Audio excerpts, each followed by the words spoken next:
Hey, Kristel, how are you? So glad you're here. I definitely want to talk to you about another scenario that I think that is pretty relevant because it comes up quite a bit.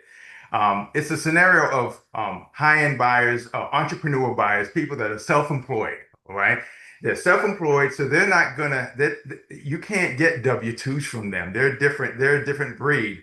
And so I know that them going through the mortgage process and qualify for a loan can be a little bit more tedious for them than it is for someone that's working and getting a W-2 from their job.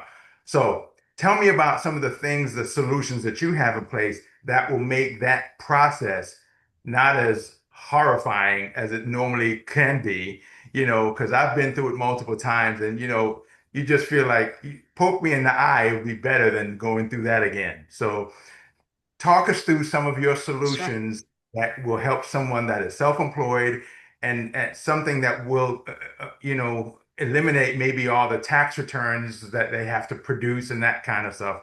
If you would, go for it. I'd love to hear what you Right. have to say. Yeah, so definitely. So sometimes clients who are self-employed say, yes, but I get a W-2. I can show my W-2. Well, in reality is you have to show your W-2 and your taxes. So you're still in the same boat of having to show your Yes. taxes, right? And Yes. then the calculation and the discretion. Can we use this? Or you did a loan for this, or whatever the complexity of going through the tax returns.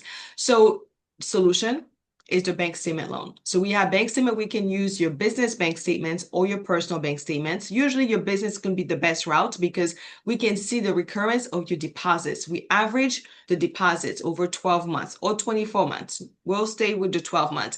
We'll take a percentage of how much it will cost for you to run your business based on your industry. So it could be 5%, 20%, 30%. It really depends on your business. And we'll get an accountant to say, what is your cost of running your business?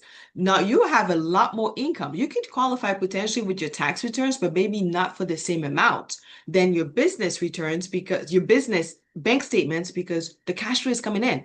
All that money is coming in. You have your expenses going out, but we use a calculation to go ahead and get you qualified. Now you're no longer having to show your taxes. We don't want to see taxes because if they fall into that loan, you're not going to qualify because we're going to have seen it. So now bank statement is the route for you self-employed.